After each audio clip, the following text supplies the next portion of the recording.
Vocês estão bem? Todos bem? Uau! Deus vai fazer algo lindo no dia de hoje. Eu creio que essa pode ser uma das pregações que... Sabe aquela pregação que muda a sua vida, muda a sua história? Eu creio que essa palavra de hoje, ela tem poder para isso. Então, abre o seu coração para aquilo que Deus vai falar, a forma como Ele vai falar, porque eu sei que Ele está aqui nesse lugar, cara, desde sempre, porque é a casa dele, então Ele tem que estar aqui, né, não? Abre o seu coração. Eu queria pedir mais uma vez, se você pudesse colocar em pé, para que nós possamos começar esse tempo orando e entregando essa palavra ao Senhor, que Ele tire toda a distração do nosso coração, da nossa mente, as coisas que estão por vir, as coisas que já passaram, que nada venha nos atrapalhar naquilo que Ele vai fazer no dia de hoje, amém? Feche seus olhos. Senhor Deus, Pai, nós queremos te entregar, Pai, te entregar esse culto, te entregar essa palavra e pedir que o Senhor venha se manifestar nesse lugar, Deus, que a sua palavra seja impactante, seja transformadora, Senhor, e mude o coração e a vida de muitas pessoas que entraram aqui hoje, Senhor, aqueles que também nos assistem online, Senhor, que todos eles, todos nós, Pai, possamos estar focados naquilo que o Senhor vai falar e quer falar conosco no dia de hoje, em nome de Jesus, Pai, que haja uma lógica incrível e que seja o Teu Espírito falando através da minha vida, em nome de Jesus, amém, amém, glória a Deus. Você pode olhar para a pessoa que está do seu lado aí, acenar, se ela é da sua casa, talvez dá um high five nela aí, se ela é um desconhecido, só acena mesmo, porque a gente não pode ficar abraçando as pessoas, se Deus quiser em breve, amém? Vocês estão prontos?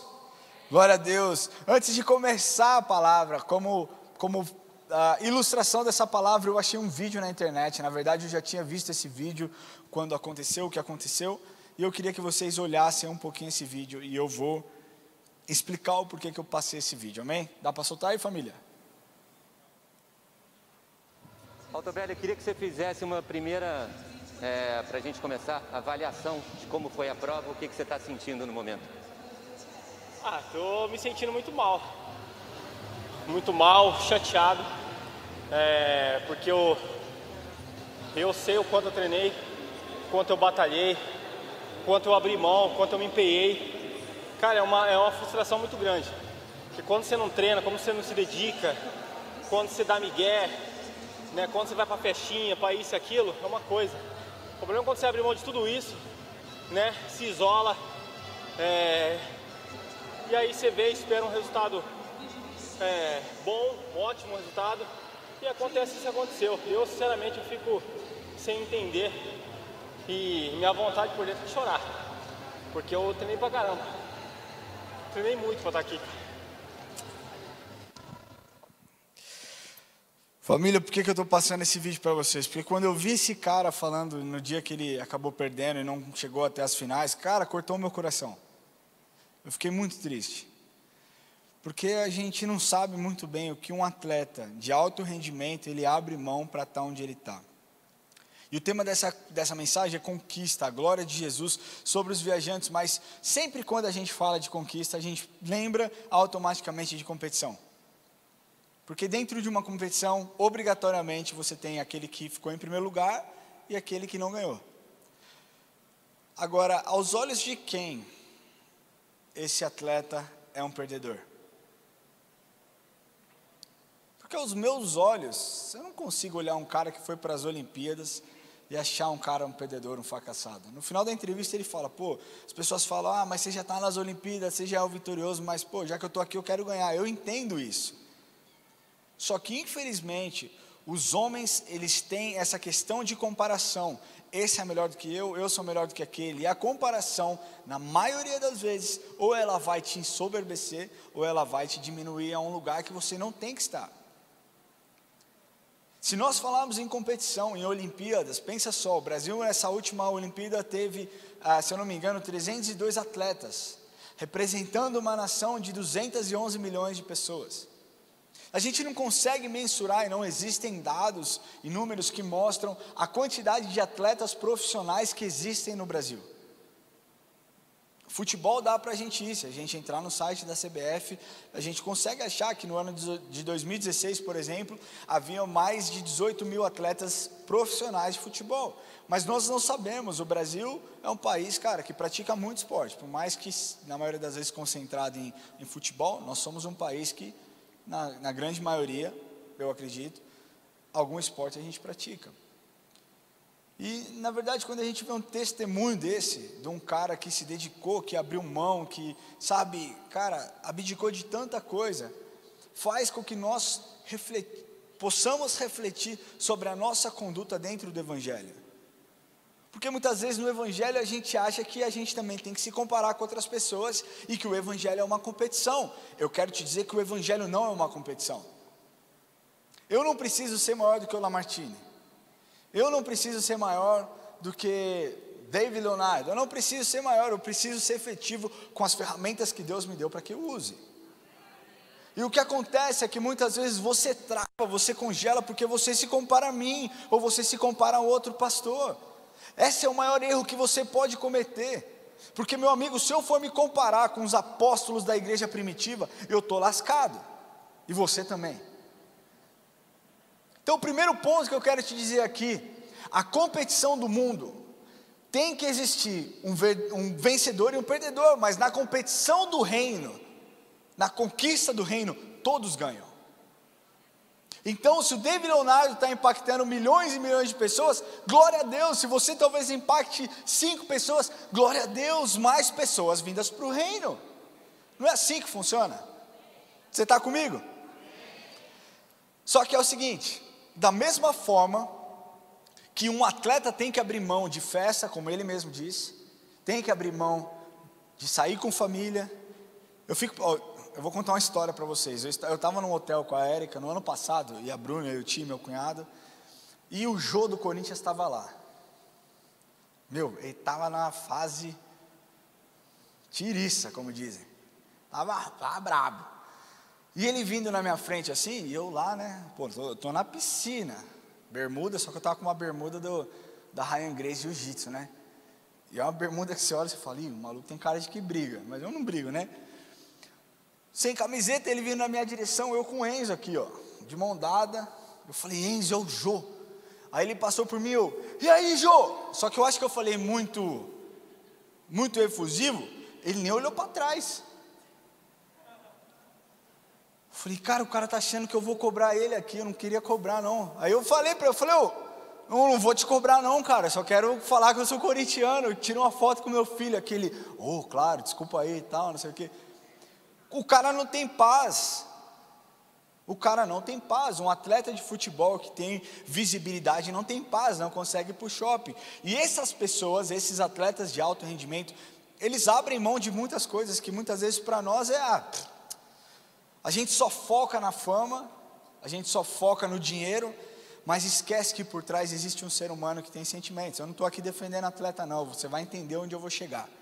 Essas pessoas abrem mão de sair com a sua família, de comemorar aniversário de casamento, de comemorar Dia dos Pais, de comemorar tantas coisas, porque eles entendem que para eles estarem preparados para um autodesenvolvimento, eles precisam estar 100% concentrados e focados naquilo que eles precisam fazer. Da mesma forma nós. Para você ser um atleta para o reino de Deus, de alta performance, de alto rendimento, você tem que estar focado na palavra de Deus e o que Ele espera que você faça. E você sabe o que Deus espera que você faça? A grande comissão diz, o que a grande comissão diz?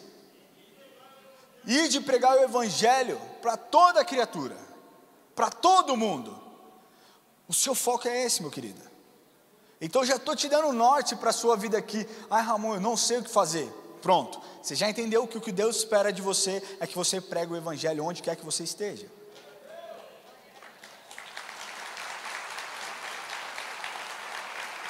Só que a questão é que as pessoas querem ganhar a corrida, mas não querem correr a corrida. Você entende isso? Não é engraçado? As pessoas olham aqui muitas vezes o Diego cantando, o Lucas cantando, o pastor Murilo ministrando ali numa célula, sabe, numa alfa, e falam: uau, eu queria ter o microfone para fazer o que eles fazem, mas não se preparam, não se separam e não querem pagar o preço. Porque da mesma forma que um atleta ele tem que pagar um preço alto, nós como ministros do Evangelho, e você se inclui nessa, você tem um preço que precisa ser pago. Mas a real é que muitas pessoas não querem pagar o preço, ou porque é pesado demais, ou porque eu tenho que abrir mão completamente da minha vontade e fazer aquilo que Deus espera de mim.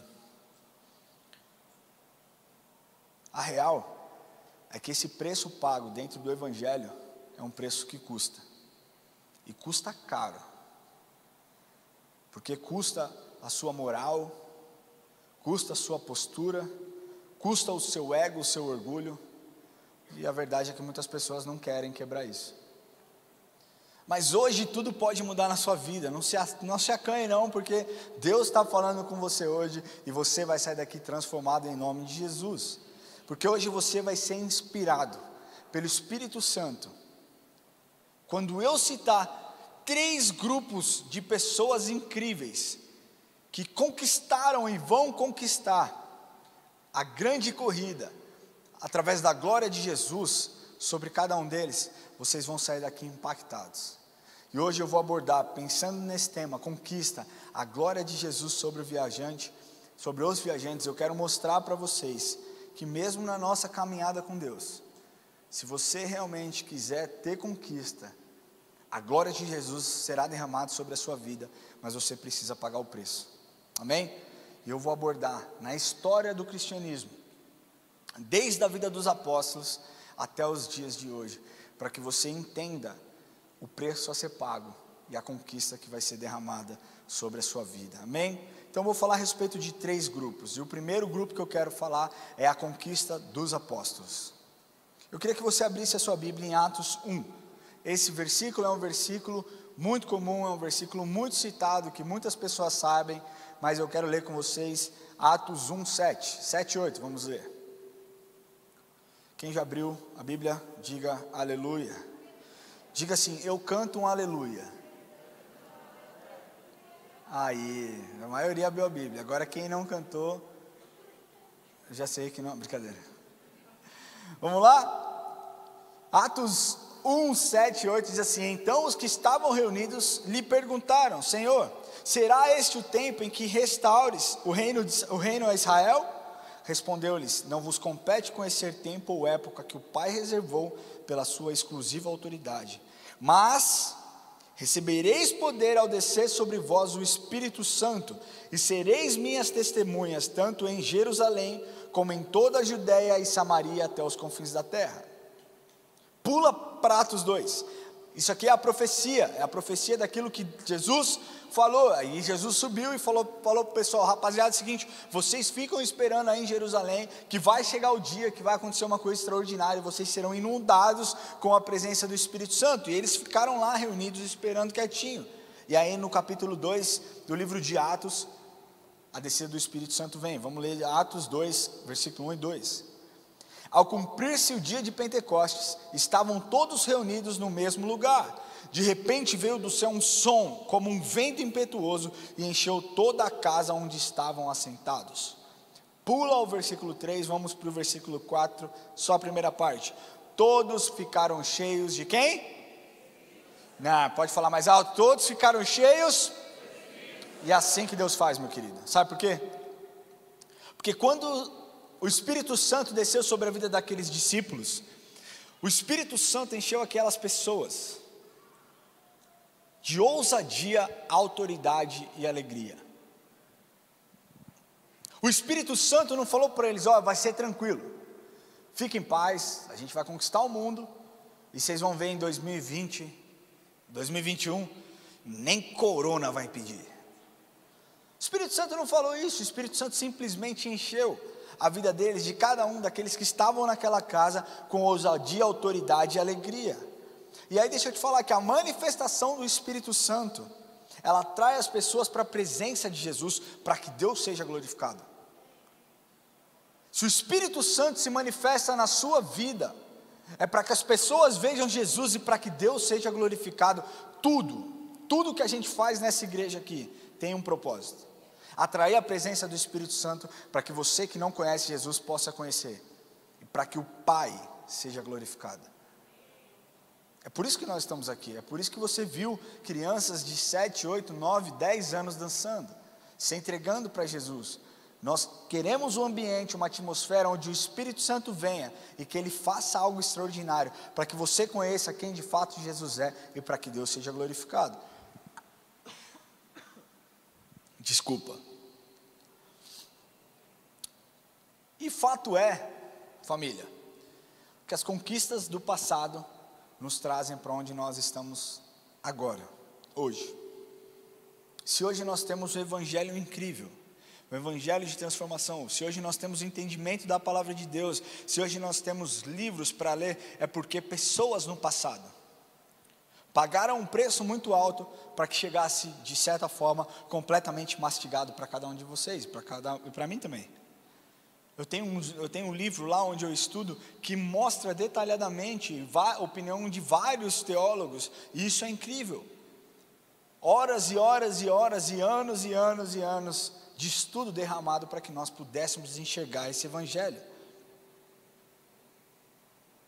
Mas pensando ali na igreja primitiva, o que os discípulos, o que os apóstolos tiveram foi uma coragem extraordinária para enfrentar o desconhecido. Eles não sabiam o que iria acontecer, mas eles sabiam o que eles tinham que fazer. Eles sabiam que existia um preço a ser pago. E da mesma forma que um time num campeonato precisa se separar para então conquistar algo, eles se separaram para conquistar alguma coisa e para criar uma nova história. E quem aqui acha que foi fácil? Quem aqui acha que foi difícil? Quem aqui não acha nada? Posso te afirmar que não foi fácil, mas a glória de Jesus estava sobre cada um deles. A glória de Jesus estava sobre cada um dos apóstolos. E aqui eu vou fazer um panorama rápido, para que você entenda toda a luta, o preço que foi pago, mas eles não desistiram. E você ouvindo isso, você não vai ter desculpa hoje para não aceitar a grande comissão e aquilo que Deus espera de você. Então vamos lá, Jesus morreu mais ou menos não, Jesus morreu com 33 anos, então nós começamos a nossa história em 33. Em 34, o Saulo, que era aquele perseguidor de Cristo, se converte, se torna Paulo. Então de perseguidor, ele se torna uma pessoa disposta e capaz de ser perseguido pelo evangelho de transformação que ele tanto perseguiu. Nesse mesmo ano, no ano de 34, Filipe batiza um etíope eunuco e tem uma experiência incrível. Ele é transladado para um outro lugar. Imagina você estar aqui e falar assim: gente, peraí, vou fazer uma piada aqui. O que eu como depois do culto de domingo? Imagina você estar aqui, você piscar o olho e você está no McDonald's. Filipe foi transladado de lugar no ano de 34. No ano de 39, Pedro está lá em Cesareia, sentado no telhado, e tem aquela visão dos animais, e Jesus fala: pode comer tudo, e ele fala: não, Senhor, eu não posso comer, porque esses animais são impuros. E aí Jesus diz para ele, mostra para ele: olha só, o que eu purifiquei, não venha você me dizer que é impuro, porque o que eu toquei está purificado. E aí ele tem uma revelação que mudou as nossas vidas, porque ele entende que o evangelho não era somente para os judeus, mas era para os gentios também. No ano de 44, Tiago é o primeiro apóstolo a ser morto, e ele foi capturado pelo rei Herodes e decapitado pelo rei Herodes.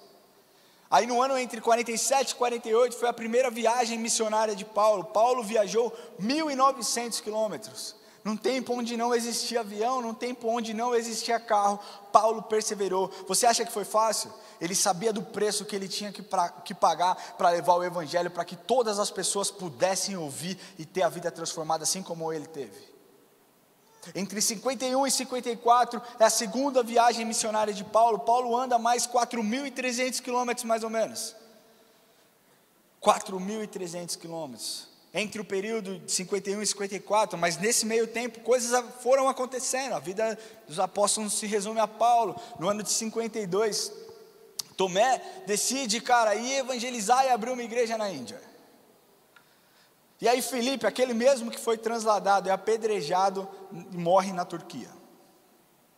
Entre 54 e 59, se eu não me engano, acho que é isso. Paulo faz a sua terceira viagem missionária e roda mais 4.000 quilômetros. No ano de 60, entre 54 e 58, perdão. No ano de 60, Paulo talvez tenha tido o ano mais atribulado da sua vida. Paulo é capturado pela guarda romana, é preso, depois sofre um naufrágio, vai parar em Malta, mas ele não desiste. O apóstolo Lamartine relatou muito bem hoje, em Romanos 8, que ele diz, nem a altura, nem a profundidade, nem a morte, nem a vida, quer saber, nem as criaturas que podem existir, nada pode me separar do amor de Deus. No ano de 60 ele fala isso. No ano de 63, Tiago, filho de Alfeu, é empurrado do pináculo do templo. E Matias é apedrejado e decapitado em Jerusalém. No ano de 65, Paulo é decapitado e morre. E Pedro, aquele mesmo que negou a Jesus, ele é crucificado, mas ele não é crucificado da forma normal. Ele fala, eu não sou digno de ser crucificado como meu Senhor, crucifica-me de cabeça para baixo. Ele é crucificado de cabeça para baixo no ano de 65. No ano de 66, Mateus é pregado no chão na Etiópia. No mesmo ano de 66, André é crucificado na Grécia. E Tadeu decide abrir uma igreja na Armênia. 2 anos depois de Tadeu ter essa incrível ideia de abrir uma igreja na Armênia, ele é espancado até a morte no Irã. Aí nós tivemos, teoricamente, 12 anos de paz, até que no ano de 80, coisas aos nossos olhos horríveis aconteceram. Simão Zelote é crucificado na Grã-Bretanha, Bartolomeu é espancado, crucificado e decapitado na Índia. Na Armênia, perdão. E Tadeu, e Tomé na verdade, é lançado numa fornalha, perfurado com lança na Índia. Mas no ano de 80, grandes notícias apareceriam, porque foram os primeiros relatos de cristãos na Tunísia e na França. No ano de 99, o último discípulo, apóstolo João, o discípulo amado, ele se intitulava dessa forma, ele morre na sua casa. Talvez você me pergunte, Ramon, que glória existe nisso? Meu querido, a glória de Jesus estava sobre eles. E o evangelho saiu de uma cidade, de um quarto de Jerusalém, para alcançar 12 nações diferentes em 66 anos. Isso é sacrifício. Isso é o evangelho raiz. Porque hoje é muito mimimi, cara. Se você fala, o cara vem se aconselhar com você, você fala, você está em pecado, ele vira as costas e fala, eu não concordo com você, você não é mais meu pastor e eu vou sair da igreja. O evangelho de Jesus, ele gera transformação na vida das pessoas. E a conquista que esses homens fizeram, que eles tiveram, transformou as nossas vidas e onde nós estamos hoje. Em 66 anos, de uma única cidade, de um único quarto para 12 nações diferentes. A glória de Jesus certamente estava sobre a vida deles. Você acha que por eles terem morrido, eles não tiveram êxito? Eles tiveram muito êxito. E eu creio que a palavra de Deus diz, ai daquele que por causa do meu nome sofrer perseguição. A gente vive um tempo muito confortável. A Érica falou aqui a respeito do que tem acontecido no Afeganistão, onde pessoas têm sido espancadas simplesmente porque possuem um aplicativo da Bíblia no seu celular. Você sabia que dentro de alguns países da África não pode falar a respeito de Jesus? Se você fala a respeito de Jesus, você morre. E na maioria dos países da África, tem tido muita dificuldade do evangelho ser levado adiante. Só que graças a Deus, porque a glória de Deus está sobre vários homens que decidiram se arriscar e pregar o evangelho naquele lugar. Então talvez você pense, que conquista esses homens que morreram pelo evangelho, qual foi a grande conquista dele? A conquista que eles trouxeram lá no passado, nos influencia até os dias de hoje. E graças à atitude, coragem e ousadia que eles tiveram, nós estamos aqui ouvindo essa mensagem. Amém? O segundo grupo de pessoas que eu quero falar para vocês são os grandes missionários. Então, primeiro nós falamos a conquista dos apóstolos, o segundo aqui é a conquista dos grandes missionários. E nós poderíamos citar inúmeros missionários, desde 500 depois de Cristo até os dias atuais, mas como eu não tenho muito tempo para falar, eu peguei ali 3 caras que influenciaram muitas e muitas e muitas pessoas. Talvez você não tenha ouvido nenhum desses que eu vou falar, talvez você já tenha ouvido, mas eu quero que você preste atenção. Eu quero ler para vocês primeiro o que está escrito em Marcos 16, 15 a 18. Se você puder abrir a sua Bíblia, abre lá, Marcos 16, 15 a 18.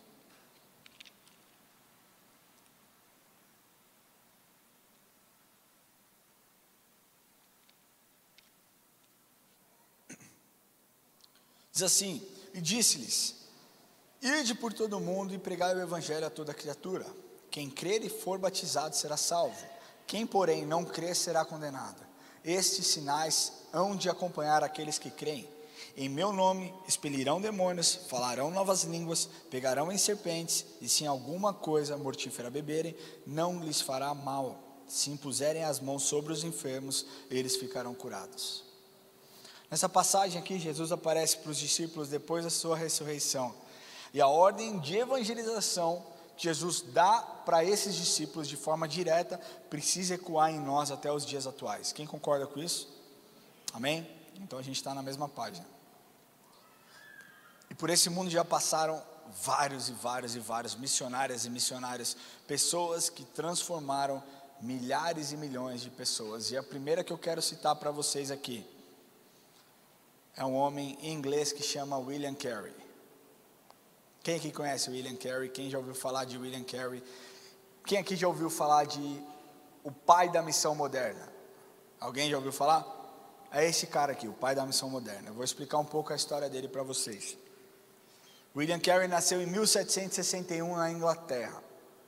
E ele era considerado um cara autodidata. Aos 15 anos ele já sabia ler em grego. Cara, ele tinha uma facilidade muito grande com o aprendizado. E ele era um aprendiz de sapateiro. Então ele estava lá com seu amigo e eles, por conta disso, por conta da sua capacidade de aprendizado, ele discutia muito a respeito de Bíblia com seu amigo que era um cristão. E ele discutia com seu amigo, até que um dia ele decide se entregar para Jesus. E decidiu aceitar Jesus. E aí ele serviu durante algum tempo na igreja anglicana, até que em 1779 ele decide sair da igreja anglicana e participar de um grupo que chamava Dissidentes, que depois se tornou a Igreja Batista. Ele casou aos 20 anos e teve 6 filhos, 4 homens e 2 mulheres, sendo que 3 dos seus filhos morreram na primeira infância. Então assim, cara, às vezes a gente olha o estereótipo da pessoa e fala: uau, esse homem foi incrível, mas a gente não conhece a fundo as lutas e as dificuldades que essas pessoas enfrentaram, enfim.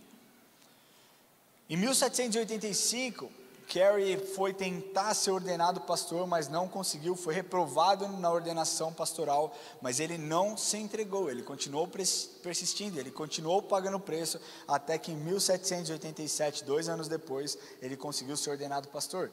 Em 1789, ele se tornou pastor de uma pequena igreja em Leicester, na Inglaterra. Amém?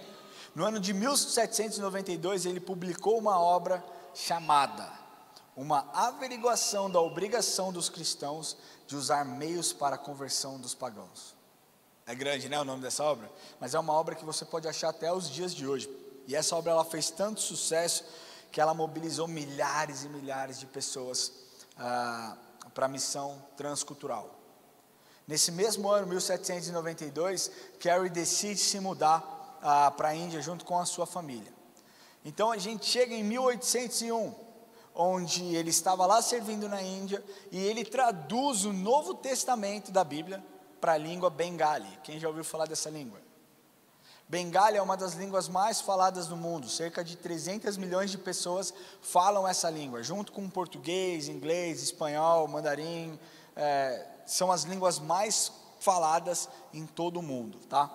E ele traduz o Novo Testamento em 1801 para essa língua.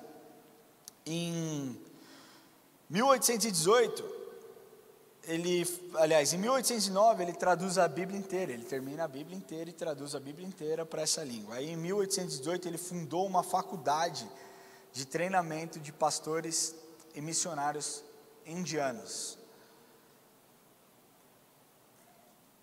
William morreu em 1874 com 73 anos de idade, sentado na melhor cadeira da sua casa, descansando e relaxando. E ele foi conhecido como o pai da missão moderna. Eu vou te dar mais alguns dados sobre esse homem. Ele serviu por mais de 40 anos na Índia, e durante esse tempo no campo missionário, a sua luta era contra o sistema de casta na Índia, e contra a prática da autoimolação e do assassinato infantil, do sacrifício das crianças. Foi essa a luta dele, a causa da sua vida foi isso aí. E aí ele não traduziu a Bíblia apenas para o bengali, mas ele traduziu a Bíblia inteira para mais 4 outras línguas. E parte da Bíblia para 20 outras línguas diferentes. Cara, você não está impressionado? Um homem transformou a Bíblia inteira. Ele viveu 73 anos. Ele traduziu a Bíblia inteira para 4 línguas diferentes. 5 línguas diferentes, contando com o bengali. E parte da Bíblia para 20 línguas diferentes. E ele ajudou a conduzir milhares e milhares e milhares de indianos para Cristo. Transformou a vida de pessoas. Pessoas abandonaram o sistema de casta. E acredita-se que o maior legado que ele deixou seja a marca na igreja do Ocidente. Porque durante o século XIX, houve um grande ressurgimento de esforços de missionários das igrejas protestantes. E novas sociedades missionárias foram criadas e começaram a enviar missionários para todo o mundo. E não somente Inglaterra, mas Canadá, Estados Unidos, países da África e Brasil. Que legado incrível que esse homem fez num tempo onde não havia tanta comunicação, não havia tanta praticidade na comunicação. Um pouquinho mais para frente, existia um homem chamado George Williams. Quem já ouviu falar nesse cara? George Williams. George Williams nasceu em 1821 no interior da Inglaterra. Ele trabalhava numa granja, numa área rural, juntamente com os seus irmãos. Só que desde sempre, ele via que ele não levava jeito para fazer os serviços de campo como seu irmão fazia. E isso fez com que ele entrasse numa crise muito profunda, uma crise de identidade muito profunda. E aos 15 anos, depois de ter problemas de questões morais e espirituais, ele aceita Jesus como seu Senhor e Salvador. E a sua conversão, ela foi tão radical, mas tão radical, que ele era um frequentador assíduo das escolas dominicais, ele era uma pessoa que lia a Bíblia, e ele começou a reunir pessoas que trabalhavam com ele no seu quarto para um tempo de meditação e oração. E quando ele tinha 20 anos, mais precisamente em 1841, ele então decide se mudar para Londres, trabalhar numa fábrica de tecidos muito famosa da época. E ele foi para ganhar $200 por ano. Isso dá em torno de 55 centavos por dia. Mas ele foi para lá, e quando ele chegou lá, ele se deparou com mais de 140 pessoas exatamente na mesma situação que eles.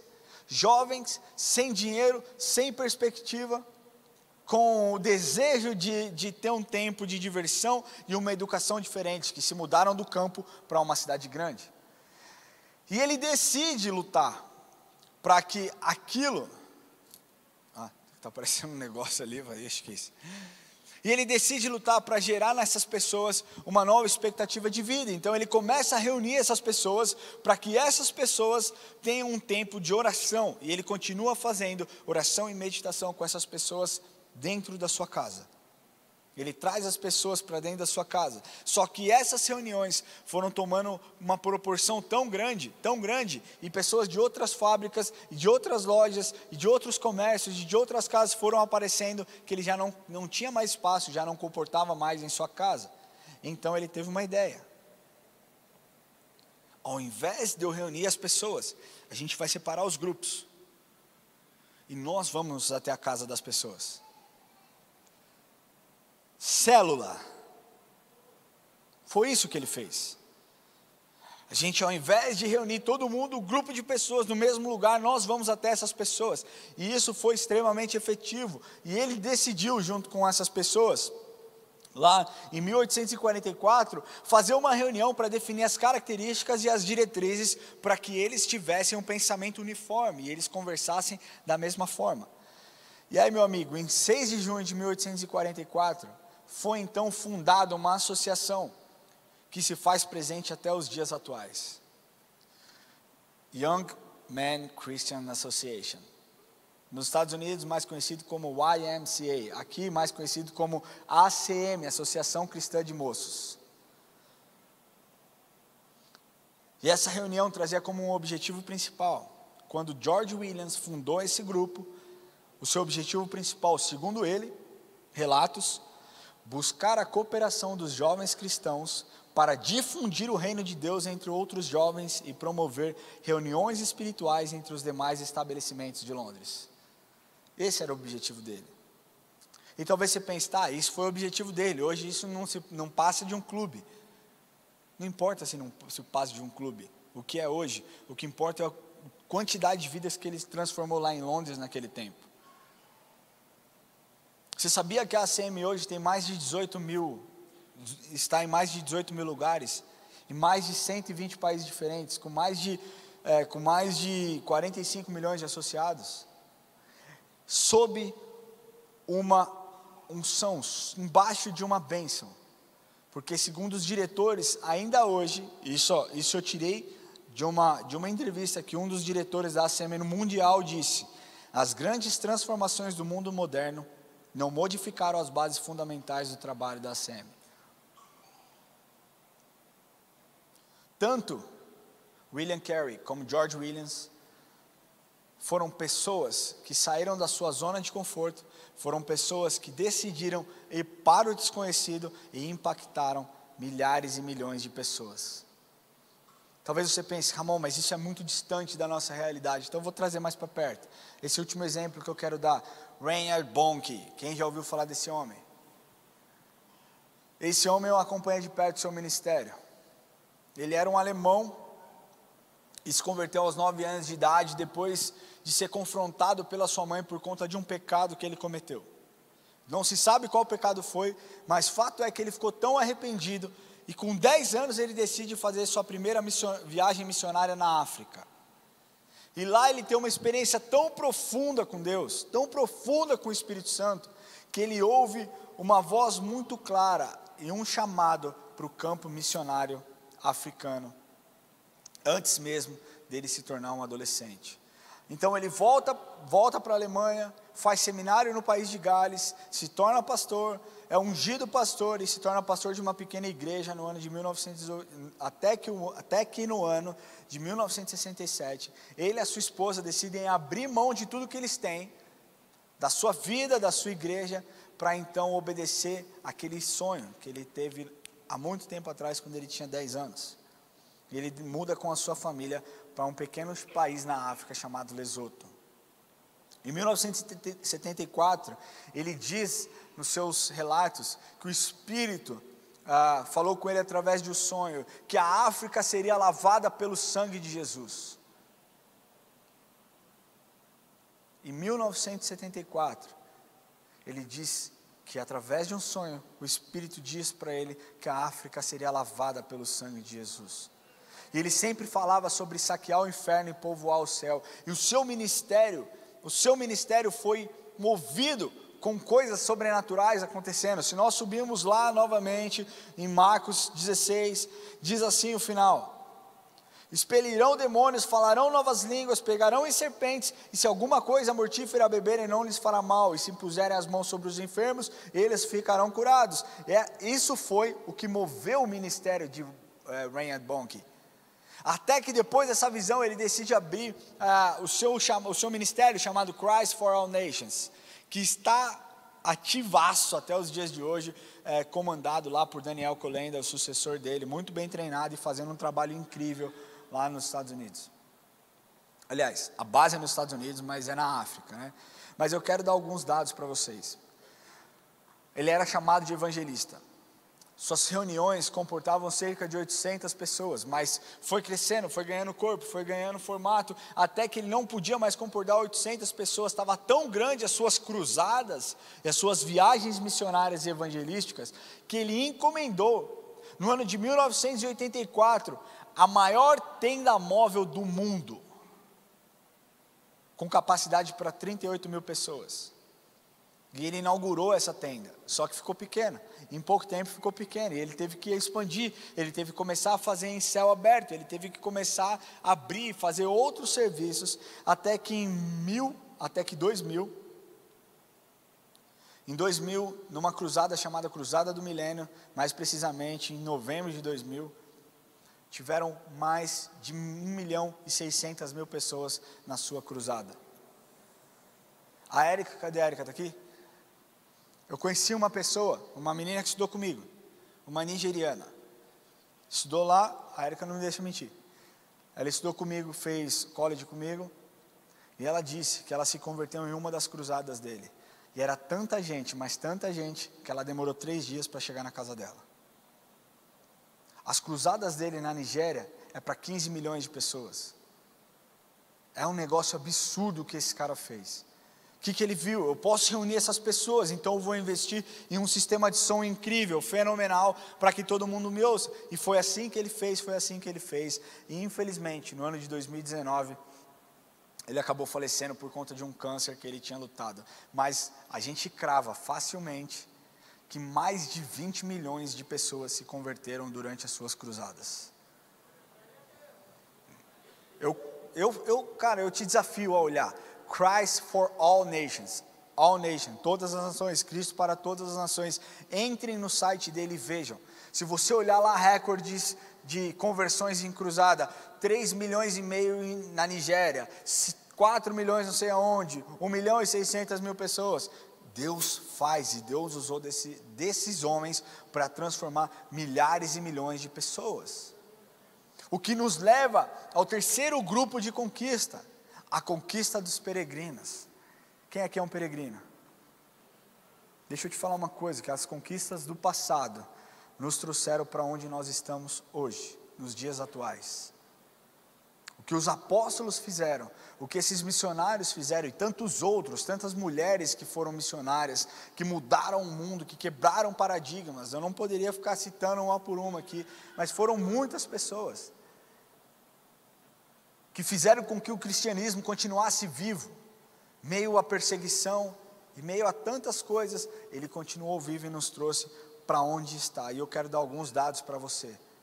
O que a conquista do passado faz até os dias de hoje. 95% da população mundial tem a Bíblia traduzida na sua própria linguagem. Isso não é incrível? 95% da população mundial. O continente africano tem aproximadamente 1,2 bilhões de pessoas. O cristianismo, considerado lá católico, ortodoxo e protestante, dentro desse continente saltou em 1900 de 9,8% da população para em 2010 ter aproximadamente 50% da população. Estou falando que a África hoje tem quase 600 milhões de pessoas cristãos. E aproximadamente dessas 500, 600 milhões de pessoas, quase 200 milhões são protestantes. Antes da pandemia, estava acontecendo um avivamento em Uganda muito forte. E existia um culto acontecendo 24 horas por dia, 7 dias por semana, 365 dias por ano, e durante 3 anos, sem parar, ininterruptamente, pessoas estavam lá sendo curadas. Eu não estou falando um cultinho com 30, 40 pessoas, não. Nós tivemos amiga, a Tati, que veio pregar aqui um dia, ela foi lá, ela foi fazer missão lá, e ela contou que à noite era 15, 20, 30 mil pessoas participando dessa noite de avivamento. Pessoas levavam seus colchões para ficar lá, pessoas chegavam de cadeira de roda e vendiam suas cadeiras de roda lá porque não precisavam mais. Deus estava fazendo. A Nigéria espera enviar nos próximos 15 anos mais de 50 mil missionários para o mundo, especialmente para o norte da África e para a Península Arábica. É isso que tem acontecido na África. Os evangélicos na Ásia têm uma taxa de crescimento, de conversão, 33% mais rápida do que em qualquer outro lugar do planeta. A Índia tem mais missionários nacionais do que qualquer outra nação.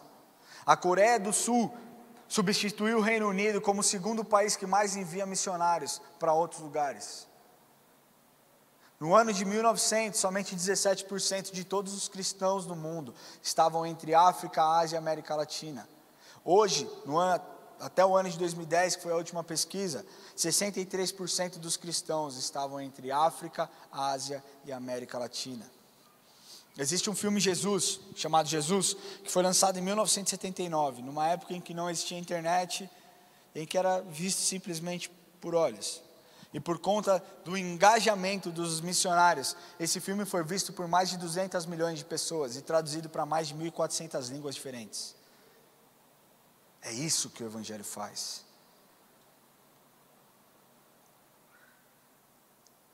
Nós recebemos um legado muito forte. Agora daqui para frente, é a gente que vai decidir o caminho que a gente vai tomar. Eu queria pedir que passasse o vídeo dos peregrinos. E eu queria pedir que você prestasse atenção. A mensagem ainda não acabou, faz parte da mensagem. Preste atenção nesse vídeo.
Muito jovem, assim, eu olhava assim, ser crente, uma coisa assim que eu sempre falei, eu nunca vou ser crente. Porque as pessoas, elas se vestiam de roupa social, sabe? Paletó, gravata. Salvador é uma cidade que tem um calor, mais de 40 graus, e aconteceu que algumas pessoas do meu convívio se converteram. E uma vez eu fui num culto. E nós fomos lá, falei, vamos na igreja hoje, era um domingo à noite. E eu lembro o seguinte, quando eu entrei na igreja, eu senti a presença de Deus. E eu só fazia chorar. E chegou um momento que eu ficava mais em casa, já não saía mais, não encontrava com os amigos, com os colegas. E um dia, acho que eles perceberam que eu fazia um roteiro de ir para a igreja, eles ficaram me aguardando no horário do culto eu passar. E eles me chamaram, me perguntaram, cara, o que está acontecendo com você? E aí eu falei, não, eu estou ficando mais em casa. E eles, você é crente? Aí eu falei, não sou crente, cara, não sou crente. Como não, cara? Você está indo para a igreja direto, como é que você diz que não é crente? Eu falei, não, estou indo para a igreja, mas não quer dizer que você vai para a igreja que você é crente. E aquilo me intrigou, porque eu não tinha resposta. E eu continuei indo, segui meu caminho, eu estava indo para um culto, E eu fui até o culto pensando, nossa, será que eu virei um crente? Né? E eu não queria, era algo que eu falava, nunca vou ser crente. E comecei a ir aos cultos, dia de terça, na quinta, no domingo outra vez. E daí eu não parei mais.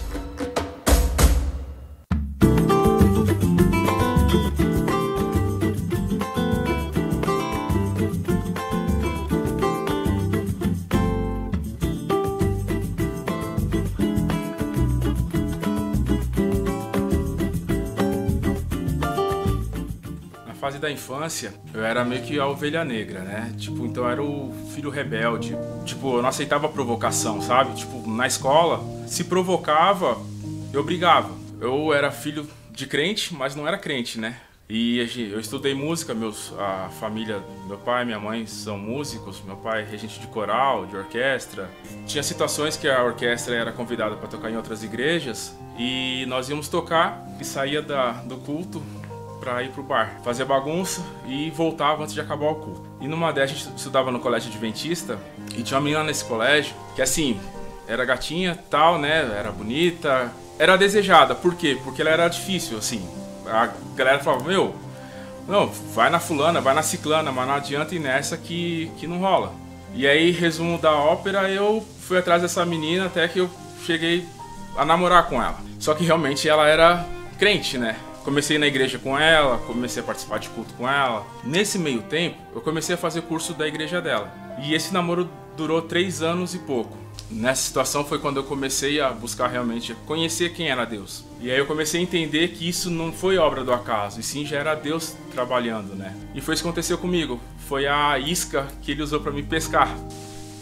E um dia a igreja que eu congregava, foi fazer um retiro com umas outras igrejas do mesmo ministério. E nesse retiro, uma amiga nossa chegou e falou, Paulo, tudo bom? Tal, que legal que você veio. Eu quero te apresentar uma amiga e tal, que é muito legal e tal. E começamos a conversar nesse retiro. E nesse retiro tinha um quartinho de oração. E a minha ideia era, não queria mais ficar com ninguém. E aí, acabei ficando com ela. Falei, caramba, não aguento nem sair do retiro, cara. Tô pedindo pra Deus pra mudar minha vida e, pô, não tenho força nem no retiro. Aqui tá louco. E aí pedi perdão pra Deus e tal, aquela coisa toda. Mas graças a Deus que eu não sabia, mas essa menina é minha esposa, né? Deus já tinha separado pra mim.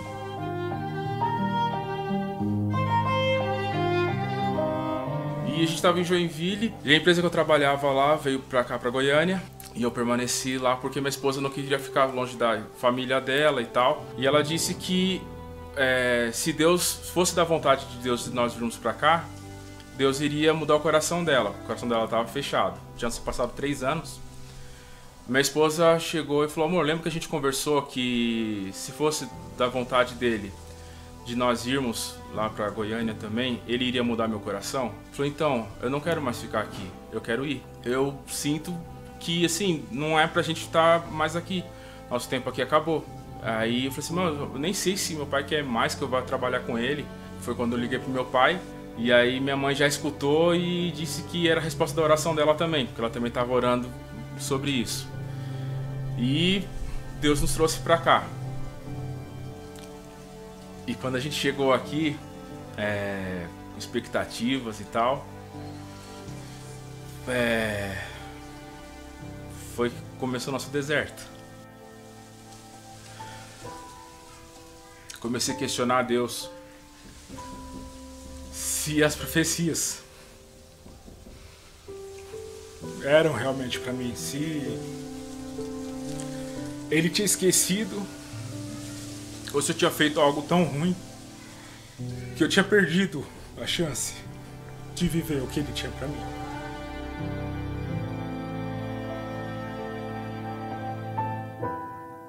Quando Deus fala muito com a gente, assim, usa várias situações para estar falando com a gente, é porque está nos alimentando. E ele está nutrindo a nossa vida para a época do deserto.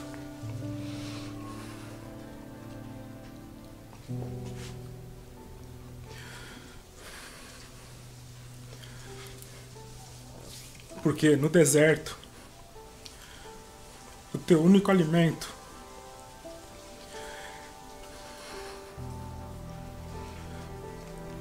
é recordar das profecias, das lembranças do passado. E foi justamente o que aconteceu com a gente.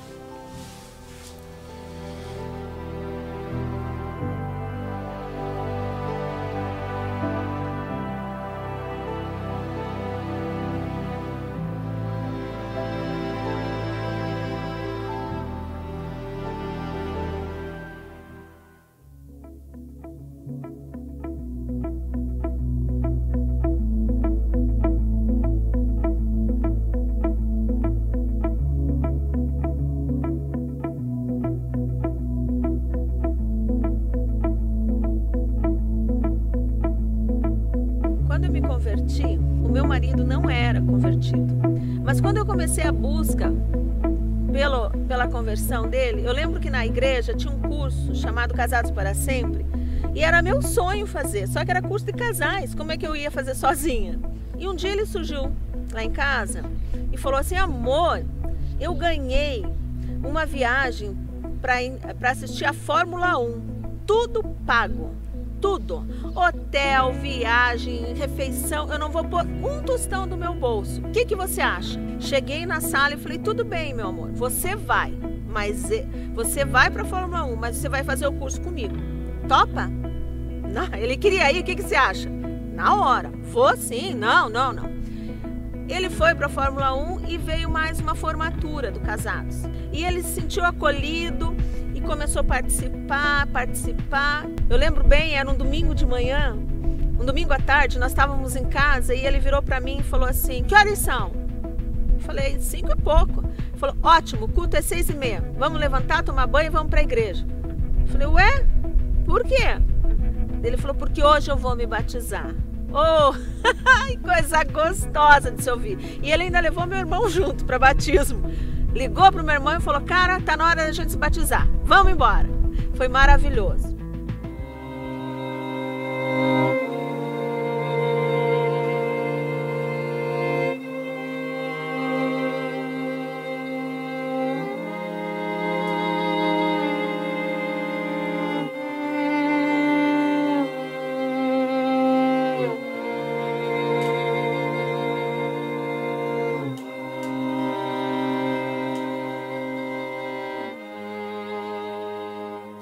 Eu sempre gostei de finanças e eu fiz vários cursos para trabalhar como educador financeiro. E teve uma época em que simplesmente o dinheiro secou. Eu lembro que um dia eu cheguei em casa e eu tinha saído do trabalho, tinha olhado na nossa conta, estava negativa, uns R$2.000 negativa, e eu ainda tinha mais, sei lá, uns 3.000 de conta para pagar até o final do mês. Eu falei: a gente não tem esses R$5.000, acabou todo o dinheiro. E naquela noite eu lembro que eu comecei a orar de madrugada e eu falei para ele: Senhor, eu não sei porque eu estou passando por isso, eu não estou fazendo nada de errado, o que o Senhor tem feito? O que eu preciso fazer para que essa situação mude? E naquele dia, eu lembro que o Senhor falou muito claro para mim, ele falou assim: olha na sua conta. Aí eu peguei meu celular e fui abrindo o celular e conectando no internet banking, murmurando, falando assim: eu sei, Senhor, eu já olhei, tem R$2.000 negativo na minha conta. E na hora que eu olhei a minha conta, tinha caído um depósito de R$5.000 inexplicável naquele dia. Ali eu entendi que Deus estava querendo me levar numa situação onde eu precisava confiar nele e não na força do meu braço. No meu trabalho, eu trabalho com vendas, né? Em outros estados eu tinha colegas e eu comecei a testemunhar para eles. E um deles falou para mim: cara, por que você não reúne uma vez por semana no Zoom para poder pregar o Evangelho? A gente está precisando ouvir. Em fevereiro para março, eu vivendo um auge na empresa que eu estava trabalhando na LuxCorp, eu recebi um convite para estar trabalhando em uma outra empresa. E só que nessa empresa eu teria que viajar. E para mim foi algo assim que me deixou um pouco em conflito, porque eu não tinha esse desejo de estar viajando. E ali eu senti que Deus estava me chamando para um novo momento. E o interessante é que eu sei que a mudança no meu trabalho não foi à toa. E no momento que nós estávamos lá em Alagoas, em Maceió, na casa do Severino, Deus usou a esposa dele, a Juliana, para falar para mim o seguinte: esse trabalho que você está hoje não foi à toa. Deus ele te colocou nele para você visitar pessoas em outros estados.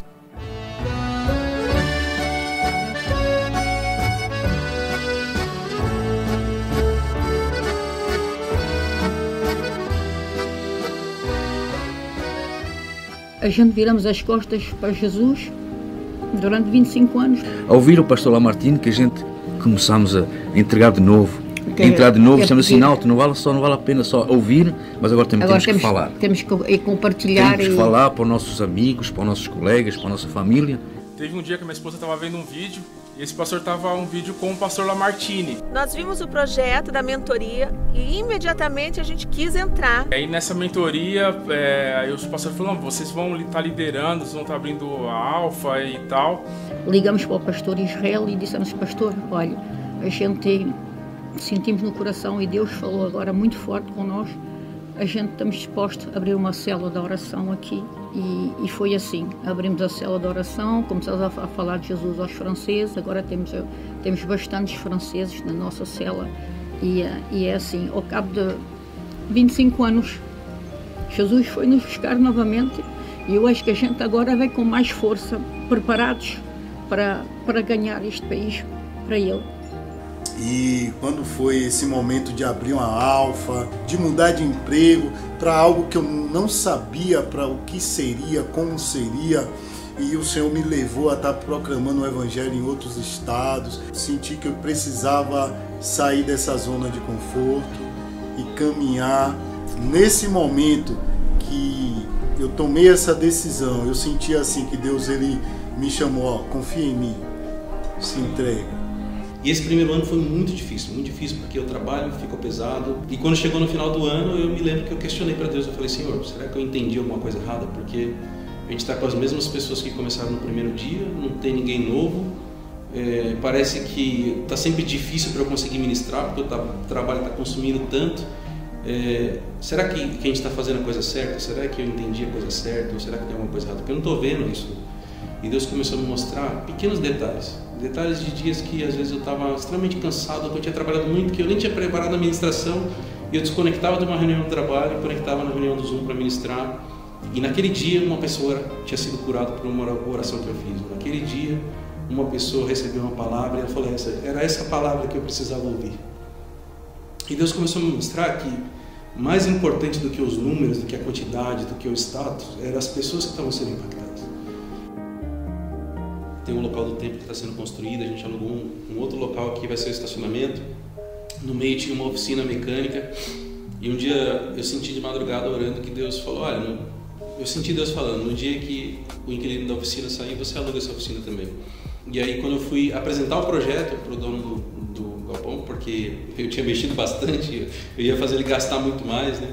E eu apresentando o projeto para ele, ele falou assim, eu sempre tive um sonho de construir uma igreja. Todo galpão que eu comprava, eu tinha esse sonho de construir uma igreja, mas eu nunca tive a oportunidade. E ele falou, eu não me importo se eu tiver que gastar mais 40, 50, 60 mil para terminar isso aqui, para fazer a melhor igreja, porque eu estou fazendo para Deus. E aí eu estava falando, depois dessa conversa eu quero te falar uma coisa. E ele falou assim, mas antes de você falar, deixa eu te mostrar um negócio, eu vou te passar um áudio.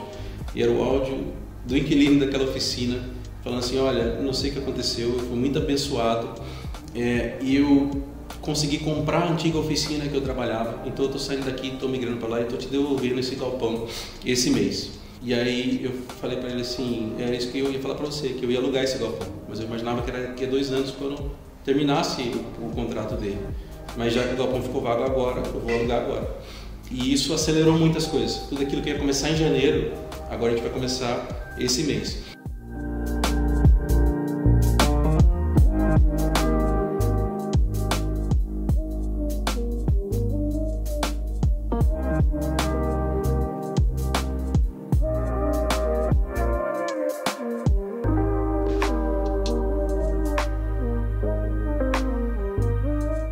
Às vezes a gente espera muito das situações, a gente olha muito para aquilo que está ao nosso redor e baliza as expectativas do que está acontecendo com aquilo que a gente queria que acontecesse, né? Então, se você está pensando em abrir uma Alfa, Começa a semana que vem, não espera mais. Começa a semana que vem, convida uma pessoa, duas, começa. E daí você deixa Deus começar a agir na sua vida. Coloca uma data, coloca um plano, vai desenvolvendo, pede ajuda das pessoas, compartilha esse projeto. Só não permita que qualquer tipo de pensamento seu a seu respeito ou a situação ao redor impeça você de ser um instrumento de Deus na vida das pessoas.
As atitudes de hoje, elas obrigatoriamente vão influenciar a geração do amanhã. O que foi conquistado no passado nos deu bagagem para ver o que nós vivemos hoje.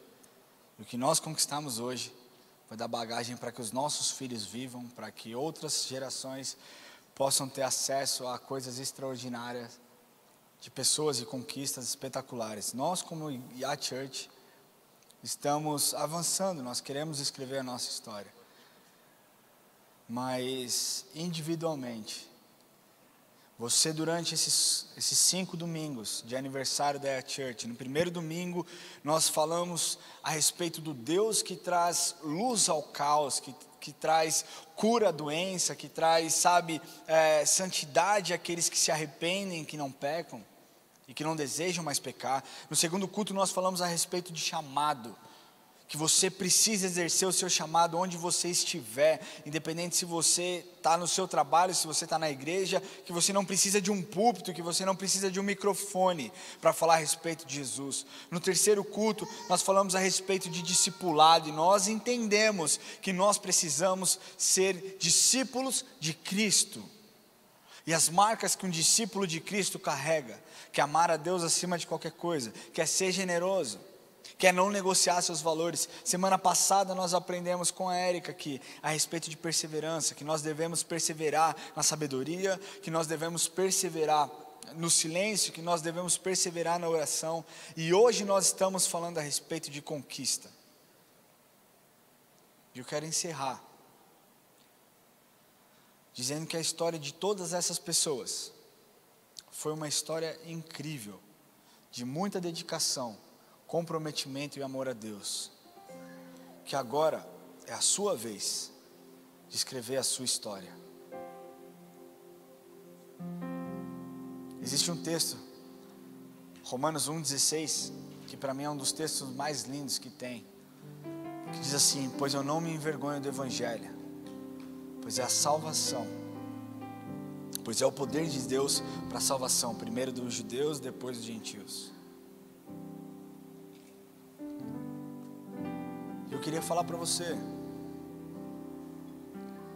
que essas pessoas eram pessoas comuns, não eram super-heróis, eles não tinham superpoderes. O que eles tinham dentro deles é o Espírito Santo que habita em mim e que habita em você. Só que eles decidiram pagar um preço para que outras pessoas pudessem ser influenciadas. Lembra quando eu disse que a conquista para o reino, ela não divide, ela soma? Não é questão de quem tem mais, é a respeito da sua efetividade naquilo que Deus te chamou para fazer. E hoje eu quero te perguntar, qual é o legado que você quer deixar? Qual é o legado que você quer deixar? O que você quer que os seus netos digam a respeito de você, não como homem, mas como servo de Deus? O que você espera que os seus filhos vejam em você? O os seus amigos vejam em você. A sua conquista de hoje influencia a geração da manhã. Eu queria pedir que você fechasse seus olhos.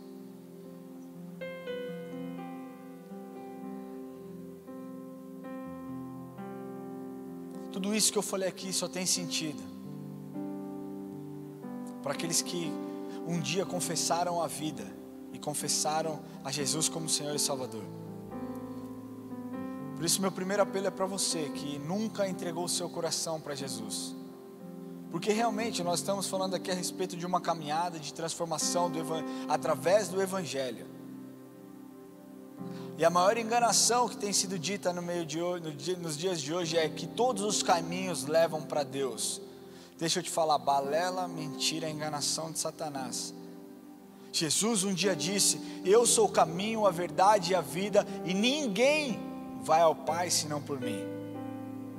Então se você um dia quer estar na presença de Deus, só existe um caminho: você confessar Jesus como seu Senhor e Salvador. É o único jeito. E as pessoas muitas vezes travam, porque acham que ser cristão, como aquele primeiro rapaz disse, pô, não queria ser crente não, crente, a pessoa vê o estereótipo, vê olha como ele fala, olha, eles vão pedir dinheiro. É muito mais, aliás, é totalmente a respeito de relacionamento com Deus, do que a respeito de uma religião.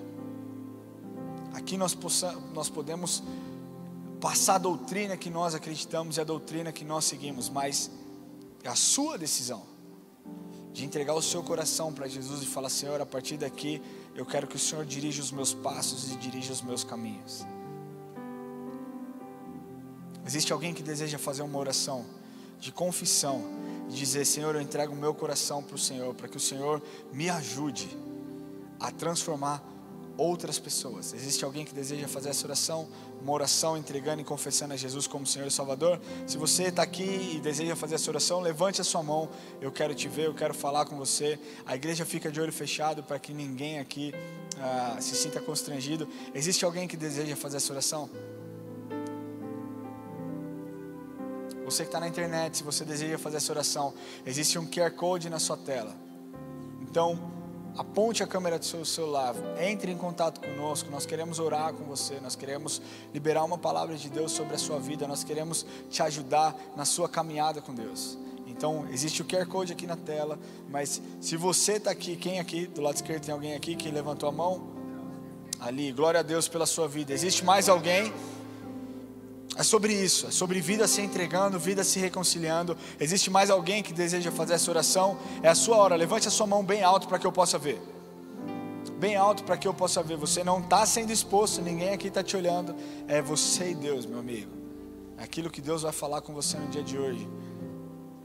Existe mais alguém? Deixa eu te falar.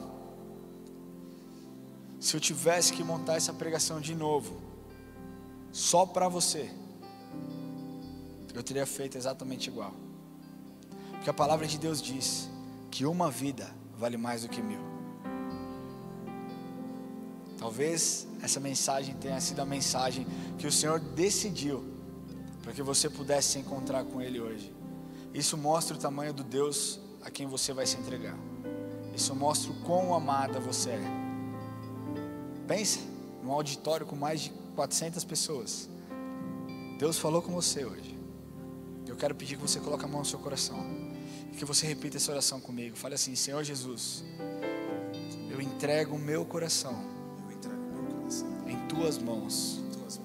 E eu peço, Jesus, que o Senhor perdoe os meus pecados, que o Senhor dirija os meus caminhos, que o Senhor me ajude nessa caminhada, que o Senhor escreva o meu nome no livro da vida. Eu confesso o Senhor como o meu único Senhor e o meu Salvador. Amém. Glória a Deus. Depois do culto nós queremos falar com você. Se você puder dar um pouquinho do seu tempo depois do culto, só para você não perder o resto disso agora. Mas olha esse rapaz aqui, ó, o Wilson. É você mesmo, né? De máscara eu não reconheço. Eu sou meio míope aí, sem máscara. Mas agora eu quero falar com você, igreja. Individualmente, qual é a conquista que você quer ter na sua caminhada com Deus.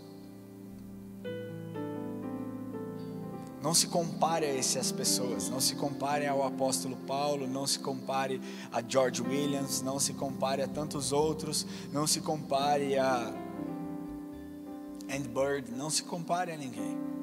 Deus tem algo especial para você, mas existe um preço que precisa ser pago, existe uma disponibilidade que Ele precisa achar no seu coração para que Ele transforme outras pessoas através da sua vida.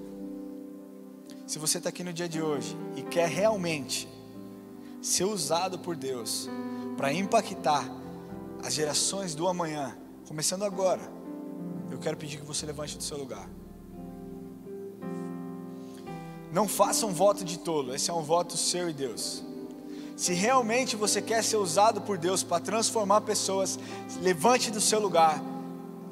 E nós vamos fazer uma oração e nós vamos pedir para que a glória dele venha sobre as nossas vidas. Deixa eu te falar uma coisa, você sozinho, você não tem poder para nada. Mas eu com Deus sou maioria, você com Deus é maioria. E quando você se mostra disponível para aquilo que Ele vai fazer, Ele faz coisas incríveis e coisas absurdas através da sua vida e o poder do Espírito Santo. Porque a manifestação do Espírito é para isso, é para que pessoas se conectem com Ele, para que pessoas se entreguem a Ele e para que Deus seja glorificado. Então, se você está aqui no dia de hoje, se você levantou do seu lugar, eu quero pedir que você feche seus olhos. E que você aí onde você estiver, que você levante as suas mãos em sinal de rendição. E que você comece a falar com o Senhor. Senhor, acha em mim um coração disponível. Senhor, usa a minha vida, inunda-me, Senhor, com ousadia, autoridade e intrepidez, com a manifestação do Espírito Santo. Senhor, venha sobre a minha vida, fale agora com o Senhor. É o seu tempo com Deus, é a sua conversa com Ele. Ele quer te ouvir, Ele quer ouvir da sua boca aquilo que você tem para falar com Ele. Tudo que nós precisamos, nós recebemos na presença de Deus. Tudo que você precisa, você pode encontrar na presença de Deus. A glória de Deus é o peso da sua presença. Quando Ele vem, é impossível que nós não sintamos a transformação que Ele causa. Uma transformação de amor. Uma transformação que é tudo que o mundo precisa. Não é só o que você precisa, mas o que o mundo lá fora está clamando. Vozes de dor, vozes de desespero, voz dos perdidos clamando por parte dessa glória, porque uma gota da presença de Deus salva o pecador. E essa glória que você carrega é a resposta para os clamores do mundo. Deus vai lutar com você em todas as suas conquistas. Quando você precisar de conquistas individuais, Ele estará lá, porque Ele não mente como os homens. Mas existem mais conquistas. Nessa noite eu convido você a se perguntar se os seus olhos só estão nas conquistas individuais. Deus estará com você em todas as suas lutas, nas lutas pessoais, Ele que vai conquistar com você. Agora eu te pergunto, e nas conquistas do reino, você quer fazer parte ou não? Porque nas conquistas que os seus olhos estiverem mirando, são essas conquistas que você vai viver.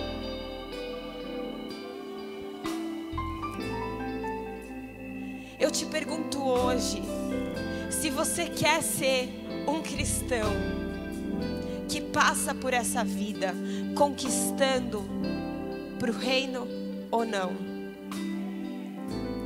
Talvez você não saiba qual é a conquista que você, sendo um homem comum, uma mulher comum, que é isso que somos comuns. Você não imagina a conquista que homens comuns, como eu e você, podemos atingir por meio do Espírito Santo, quando nós nos colocamos na batalha da igreja de Cristo, onde Ele é o cabeça.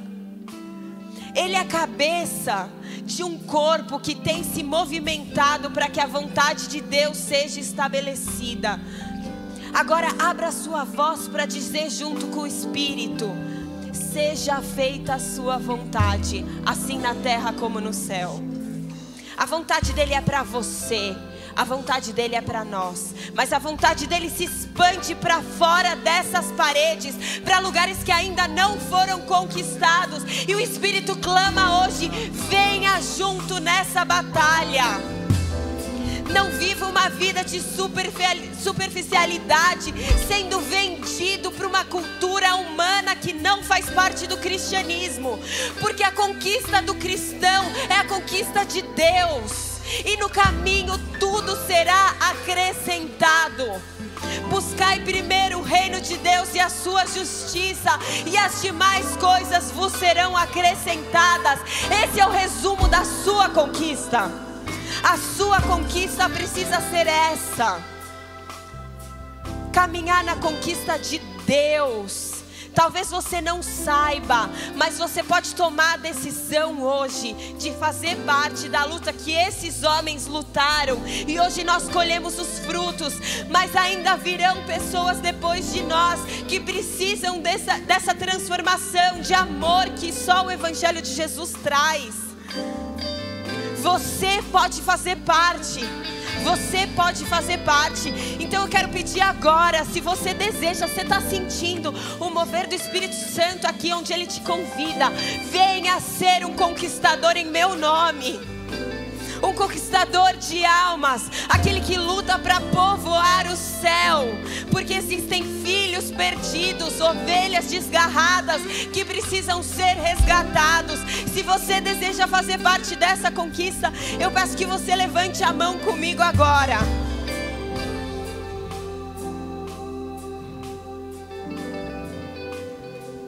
Senhor, eu declaro, nós somos o exército que não dorme.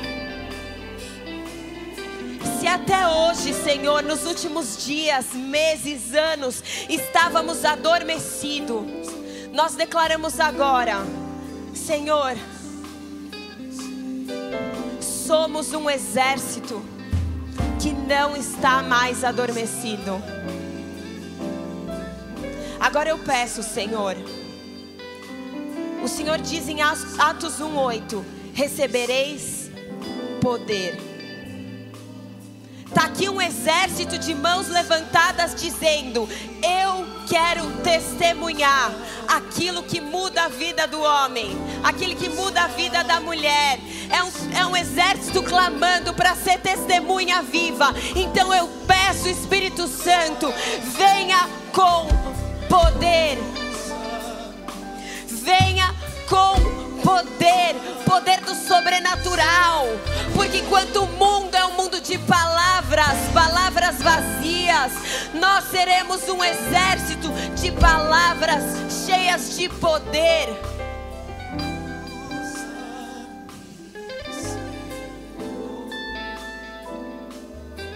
Você quer experimentar o sobrenatural? Viva como num campo de batalha. Porque você vai clamar pelas suas armas. Espírito, desce com poder agora. Eu peço a manifestação de dons para conquistar em nome do reino. Eu peço, Senhor, um novo patamar sobrenatural para o seu povo. E aquele que se levanta hoje, que não viva mais a mesmice do cristianismo, mas que viva o evangelho de poder.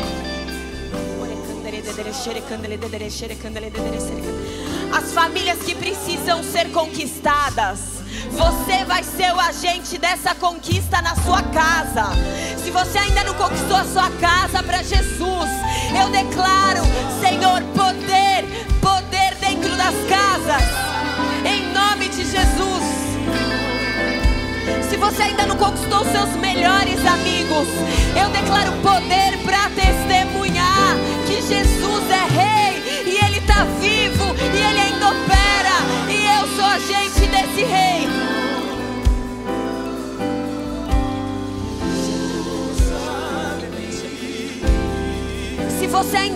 conquistou a libertação na sua vida, porque soldado não deve ser escravo.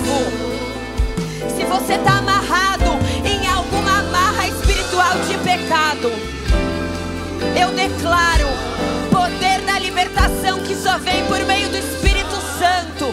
Você vai viver uma libertação sobrenatural no seu pecado. E você vai dizer: eu não vivo mais porque Cristo me transformou. Eu não vivo mais em pecado. Eu não sou escravo.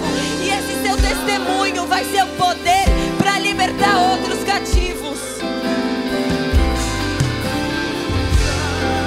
Hoje é o dia de conquistar um posicionamento de uma igreja verdadeira. A Bíblia diz que Deus vomita aquele que vive em mornidão. Então eu declaro que a sua conquista de hoje é o Espírito Santo aquecendo as águas do seu interior. Jesus Cristo é a fonte de água viva, e essa água que está dentro de você, essa fonte que não pode ser secada por nada.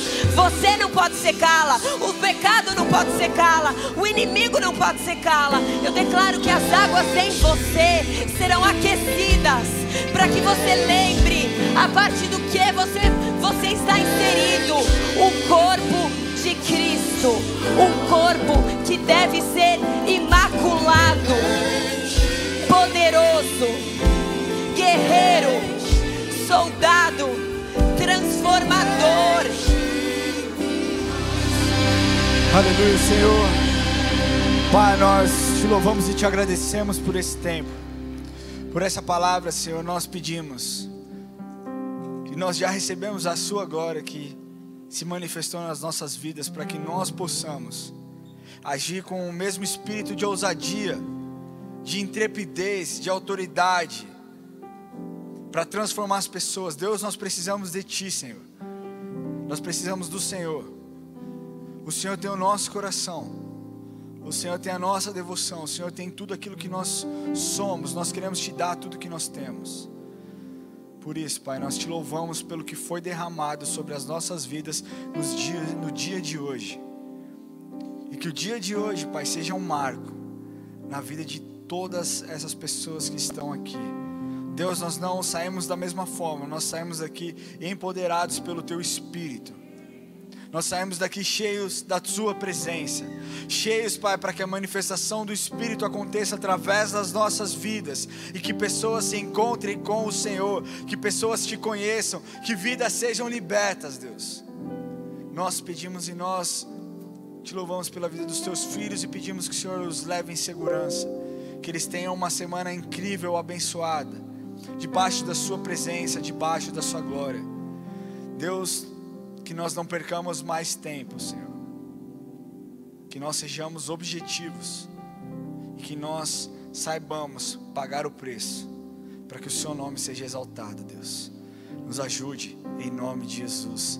Amém. Glória a Deus.